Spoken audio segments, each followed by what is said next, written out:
Excuse me. It's going to be a fun program today. Are you married? I've been married 30 years this year. Can you believe that? It's 25 of the best years of my life, honestly. But no. Are you bored with your marriage? Well, either way, even if you have a great marriage, or maybe you are struggling a little bit and you're like, I need something to kind of, this is going to be a good one for you. And if you're not married yet, you're newlyweds, well, we're just going to give you some great ideas to help make marriage fun, because it is a challenge. There is work to marriage, but when you stick at it, stick with it, and you work through the hard parts, the good parts are so good. It's so worth it. I can say that. I hope my wife can too.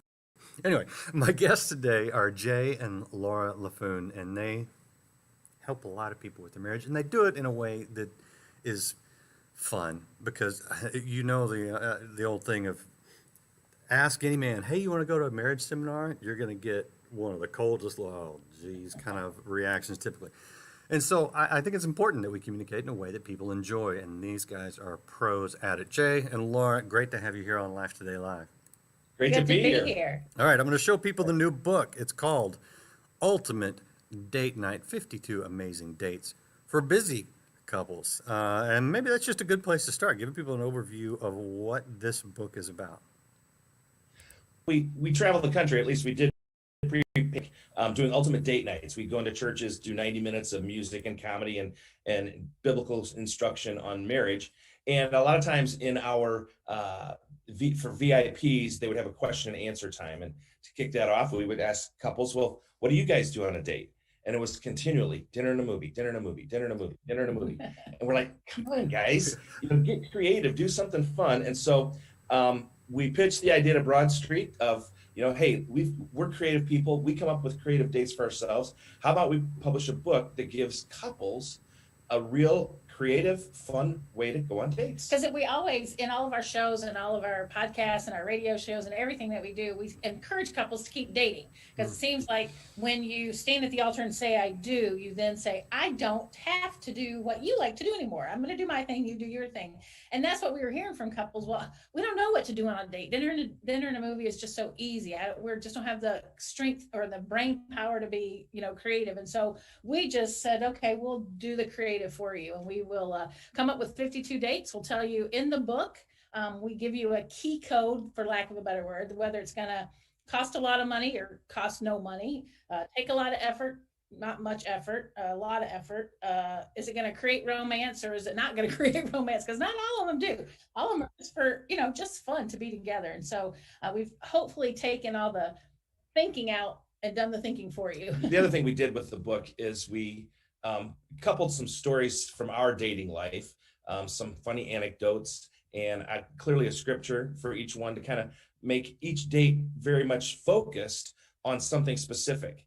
For example, one of the dates is to go fly a kite. Go to Walmart, buy a $5 kite and go fly it, and remind yourselves of the joy you had as a child, just going out and playing, doing something silly, something frivolous, and recapture that joy in your marriage. And so, every date has a different purpose, and hopefully you're going to grow closer because you're doing things together that are meaningful.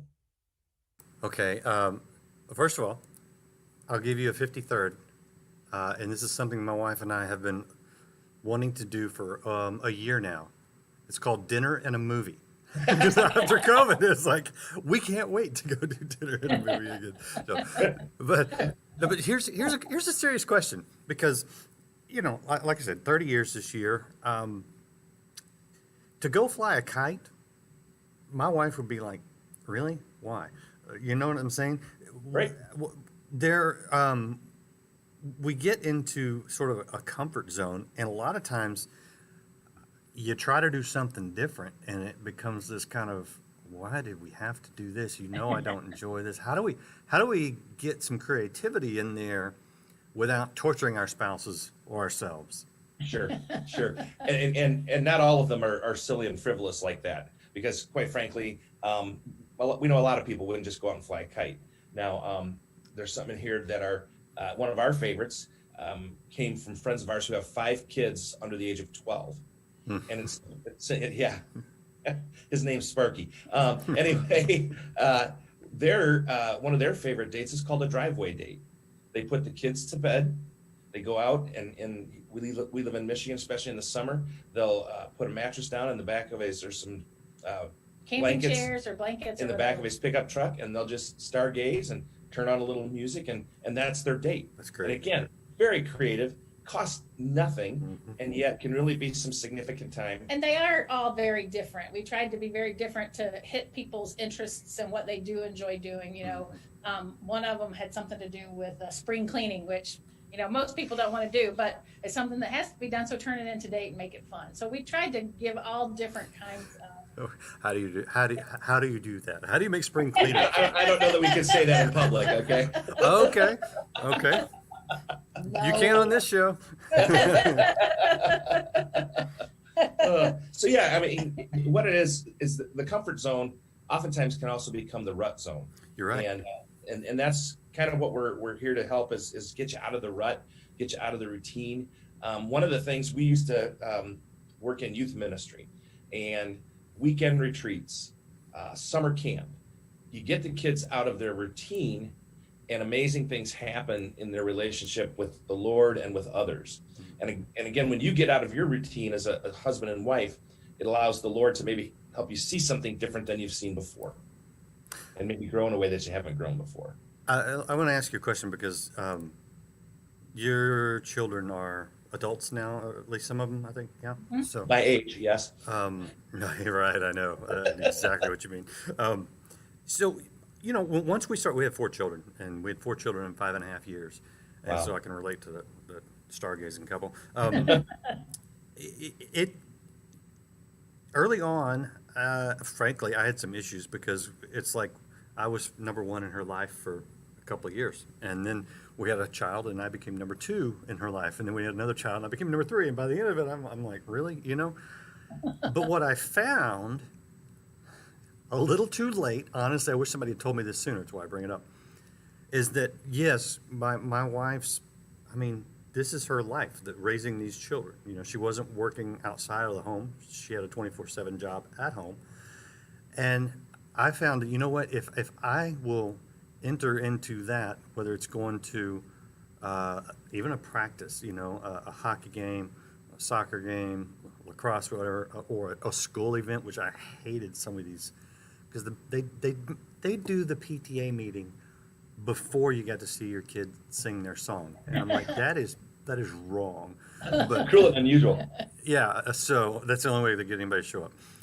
But I found, okay, if I will change my attitude, and then say, and you know what, let's go to dinner before or after, or let's make something, you know, cookies and bring them for the team, or let's just do something to turn ordinary life into a date, change the dynamic entirely. Is some of what you're suggesting is to take ordinary life events and make them a date? And because that's what I'm saying. And if so, how do you define that, the making it into a date part? I think anytime that you can have focused time away from the kids, just the two of you, the struggle you just described is a struggle every family goes through, balancing things. But a couple things, we were doing a date night in Ohio, and this old man, I mean, he was like in his 80s. He came up to me afterward and he said, "Great show, son. You guys are funny, but let me just give you one piece of advice, and you better believe my ears perked up when an 80-year-old wants to give me advice on marriage." And he said, "Remind these young people, what you didn't get your spouse is what you need to do to keep your spouse." And so making an ordinary day into a date is something you probably did when you were dating, courting, engaged. You know, hey, I've got to work Saturday. How about you come for lunch and we'll do a lunch date on Saturday? Those kind of things are legitimate dates. In my opinion, it's just that focused time.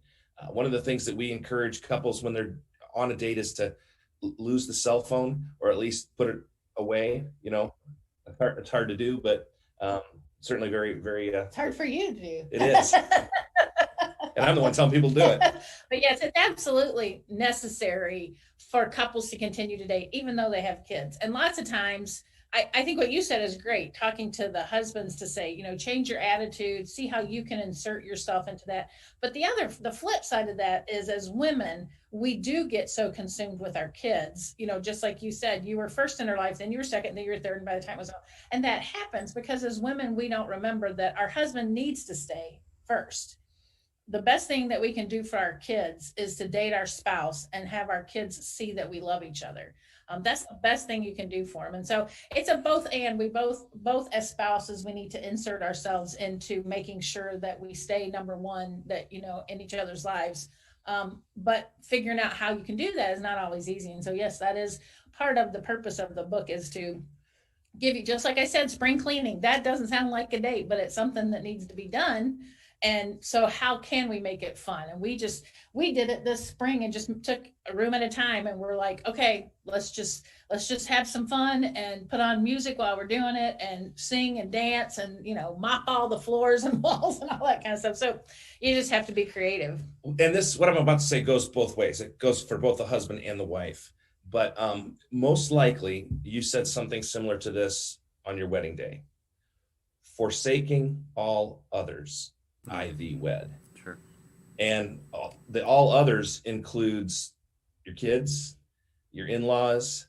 I mean, because a lot of times in-laws insert themselves into the marriage. Not my college buddies, though, right? Exactly. Forsaking a college buddy, or the dad that is so involved in his son's sporting life that he neglects his wife, as the kids get older. That kind of flip-flops sometimes. And so we've got to keep reminding ourselves that this is the relationship that comes first, and life has a way of pushing that apart, and it's critical to the lifeblood. Yeah, and you honestly, I've heard that all my life. I haven't done it all my life, sadly. Right. And by the grace of God and the grace of my wife, we're happily married 30 years later. But you really, you can't say that enough. Right. And it's worth it. It's the glue that holds everything together. And unfortunately, I've seen friends of mine that didn't do that, and you see what happens. As you, well, okay, since you're not traveling, what have you been doing? Well, that's a very good question. Attached at the hip is what we are. We're like the old people that look, we're starting to dress alike, that kind of. We have been doing a lot of online work. Cool. Seminars, workshops, podcasts, some of them free, some of them for a charge. Our conferences, it's really funny because here in Michigan, most everything's shut down, but we do a conference twice a year at a place called Grand Hotel on Mackinac Island in Michigan. And because the COVID restrictions are different in different portions of our state, that is very much northern Michigan, very rural. Their restrictions are a little bit different. And so we're still able to do our conference. So prepping for that, promoting that, really just trying to say, okay, Lord, what's next? It's funny. I started off as a youth speaker, and then the Lord opened doors for us to speak as marriage speakers. And we thought for years we were going to go to destination hotels and do fancy things. And that worked for a while until 2008 when the economy went mute.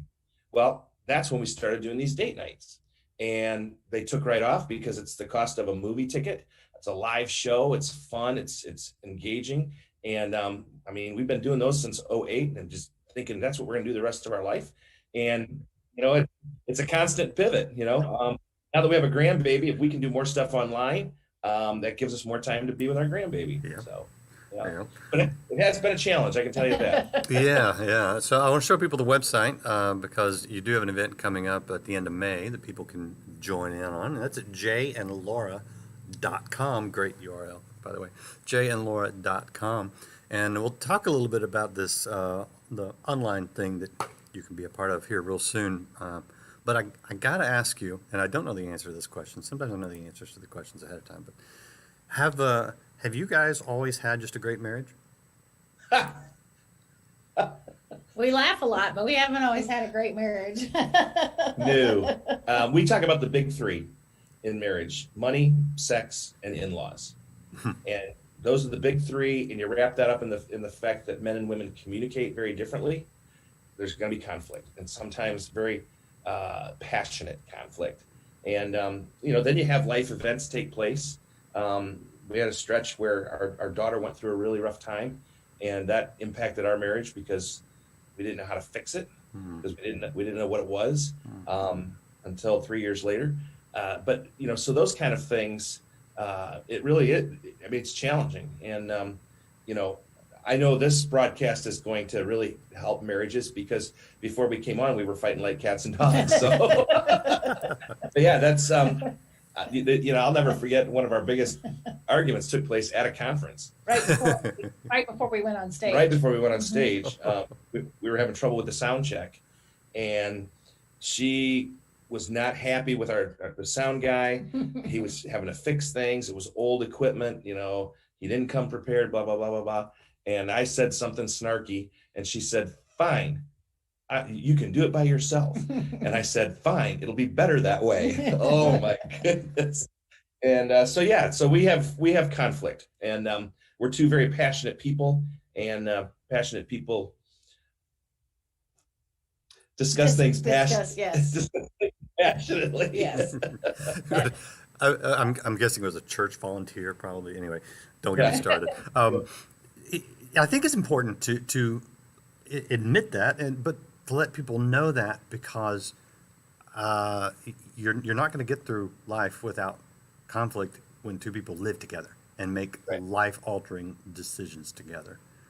We always tell couples we're two different people. We grew up in two different areas of the country, two different families, brought up two different ways. And his family is very much a blah, everything out there. My family was very much, we don't talk about anything. So that's how we came into the marriage. And yeah, that's not gonna work. You're gonna have to figure it out your own way, figure out what works for you two.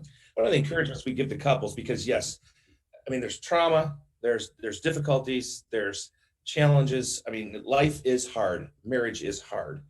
But when things are going bad, people nowadays think there's three options: stay miserable, get a divorce, or fix the problem. Well, if you take divorce out of the equation, you have two choices: fix the problem or stay miserable. You choose. And to admit that we're miserable right now is not to admit defeat, it's to admit you're human.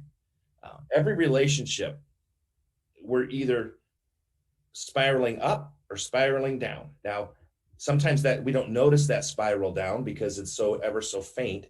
Other times, when there's really big issues in marriage, you're like, boy, we are spiraling way down.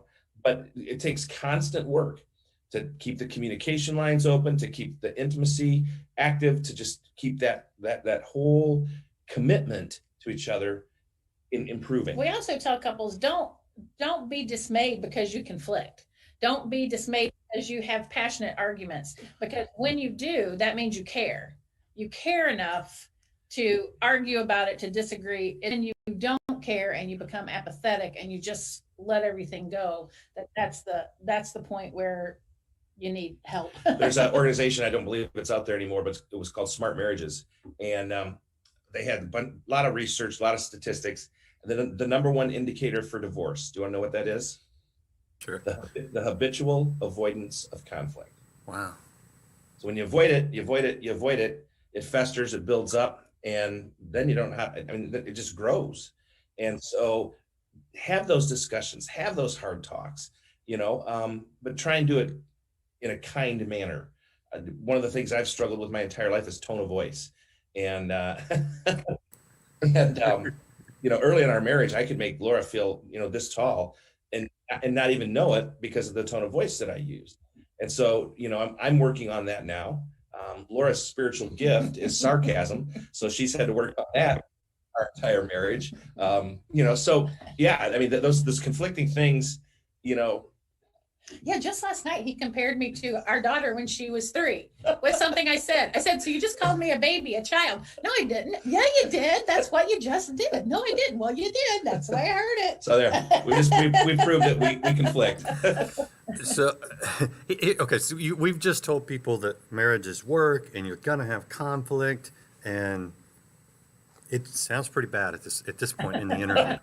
So I want to let people know the payoff, because the payoff is huge, because the pain of divorce, it is painful. And if you have children, it's not just your pain, it's pain you're passing on. And so, to say, hey, let's not go the road of divorce. The Bible says God hates divorce. It doesn't say God hates divorcees. Right. He says, hey, why does he hate divorce? I think because of what it does to people. It does damage. What's the payoff when you disagree passionately but stick with it? When you do the work, when you spend the money on some dates, even if it's just a little bit, when you sacrifice to prioritize your spouse, what's the payoff? The payoff is you have someone to walk through life with side by side, because there's so many people who are out there, who are alone, whether they're single of their own choosing or they're divorced and so they're single, and there's nobody. I mean, I watched my sister for 6 years try and raise a child by herself, and she was lonely. She was, she was afraid. It was day in and day out, daily grind. And yes, marriage is hard work, but you have this person with you who's your biggest fan, who is walking beside you every day, and who really becomes your best friend. It's hard to explain. Jay always says it's hard to explain marriage to a single person, because you don't understand it until you're in it, until you're married, and then we don't even understand it half the time. But that's what I would say. You've got somebody with you who laughs at your stupid jokes, and who, you get to have fun with, and life is fun and enjoyable. And and I'm not trying to be overly spiritual, but I think the payoff is you are a reflection of the Trinity. If Jesus is living in your heart and you're following him, then you are 3 in 1. And again, not meaning to sound too spiritual, but that's a huge that's pretty payoff, spiritual. The other thing is this, and this might sound corny, but I wouldn't be me if she wasn't her. And so knowing that you have the chance, she has built into my life, I have built into her life. That's the payoff, that you've actually had someone that cares enough about you to help make you a better person, to help you see life differently. I grew up, my dad was a minister who was in the military. Okay. So I grew up in a very strict home, and Laura has helped me learn how to be just a little more, not so uptight. So that's the payoff, is those things that you look back after a number of years and you go, wow, we've had these memories together. We've got these children together. I can't wait to build more. And we're not having more kids. More memories. Sorry. Okay, I was gonna say that's fast. I think you said something there that I want to just kind of stress a little bit, because it's so absolutely true. When we learn how to do it, and that is bringing out the best in each other. And a lot of times, through your tone, I know through my words, I've done it. You criticize and belittle when if it done correctly, you could encourage and strengthen a weakness in your spouse, because we all have them. Have you guys? It sounds like it. Is this something that you run into a lot, where when people learn how to not just criticize and notice the faults in their spouses, that's easy, but when we learn how to bring out the good and help each other grow, have you seen that as valuable as I see it? There's no question, and I think it really does have to do with your words as well as your actions. But years ago, and I'm talking maybe 25 years ago, Laura grew up with a diabetic father, so they ate very plain meals. Juvenile diabetes, it was meat, potatoes, and a vegetable every meal. And I like to eat, okay? And so she started watching cooking shows while she was on the treadmill, and she started becoming a really, really, really good cook. We were at a church potluck, and she had made little egg frittatas for the church potluck. And I overheard someone saying, "Who's the gourmet chef that made these?" And from that moment on, I started calling her a gourmet chef, because if other people are calling her that, well, and that just encourages her to do more when it comes to cooking. Now, my waistline is not happy about it, but It looks quite happy, actually. yes. But when she does things well at work, she puts together a funny joke. She puts together a great illustration. She, delivers with power. After a show, we tell each other those things. We try not to tell each other, "Hey, you screwed that line up again." Although we do that too. Right. But really, that encouragement is something that, encourage means to give courage. And, who would you want to give courage to but your spouse? Who would you not want more to give it to than your spouse? I think one of the things that changed for us, as we're on here talking about our book, but a book that helped us more than any other book in our marriage was The 5 Love Languages by Dr. Gary Chapman, because it did open our eyes to what our spouse needs to hear from us. And that's where, Jay's words of affirmation, that's why my sarcasm is really painful. I just think it's funny, but it's not funny to him. And so I've had to learn that over the years. I need to give him words of affirmation when I see something that I can give him courage to encourage him in. And it works the same way. I'm a gifts person and I'm a quality time person. So if he just takes me out to lunch and buys me some flowers, we're all good. But that book really did change our view of how to love each other well.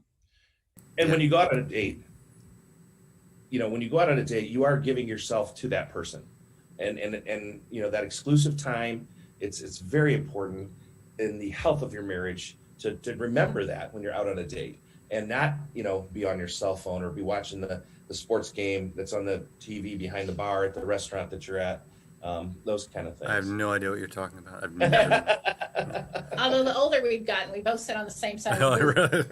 And it's we can both see Hey, this. just make a date of it, right? That's right. All right, so there's 52 great dates right here. 52 amazing dates for busy couples right here in Ultimate Date Night by Jay and Laura Laffoon. And before we let you go, I got 2 quick questions for you. Number 1, we see this buy tickets now at jayandlaura.com. What are they buying tickets for? What are they going to get? We do twice a year, once in May and once in October. We do a conference at a hotel here in Michigan called Grand Hotel. It's the world's largest summer-only hotel. It's on an island that does not allow automobiles, so everything is horse-drawn carriages, bicycles, incredibly romantic. The hotel has the largest porch in the world. It's over 2 football fields long. It's rocking chairs on the front porch. Incredibly romantic location. And we're privileged to go up there. We do a conference there, like I said, in May and October. We bring in comedians. We bring in Dr. Gary Chapman's been there a number of times. The Smalleys have been there a number of times.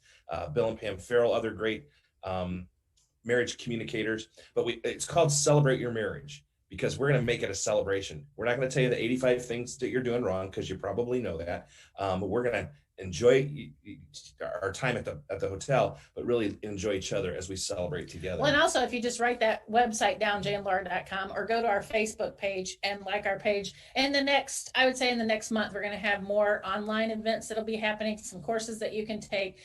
We're actually going to have a new website that'll have all those courses on there and send you to YouTube or wherever they need to be. So if you just write that down, check back with us, like us on Facebook, and that stuff will automatically come up when it's launched. So, And last question for you. Why the humor on such a serious topic? Why do you use humor? Well, there's a couple of reasons. Again, Proverbs says laughter doeth like good medicine, and most marriages need good medicine. But it's also who we are. our last name's Laffoon, for crying out loud. How could you not be funny with that name? And we were in youth ministry. And now basically we do youth ministry with adults. We just a lot of fun, a lot of energy, and it's just kind of who God made us. We love our doctor friends because they've taken the time to become doctors, and that's a tough thing. But we love making people laugh and then gently nudging them in the right direction. That's good. And I got to say, that thing up in Michigan sounds like a lot of fun. You got me thinking about that one. Just surprise my wife with that. That would be fantastic. All right. Anything else I'm missing before I let you go? And thank you for just the insight. Thank you for the encouragement. Thank you for the laughs. Yep. Anything else we're missing before I say goodbye on today's broadcast? I think we're good. I would just say if people are interested in the book, they can order it on Amazon or Barnes and Noble. Yep, and there's a picture of the book right there, so check it out. Jay and Laura Laffoon at jayandlaura.com. Thank you guys very much. Appreciate you guys watching. We will see you next time here on Life Today Live. Present the man that God has raised up with a message for your deliverance. There is no distance in prayer. You don't have to go anywhere or be in any specific place. It is the believing of the heart. It is faith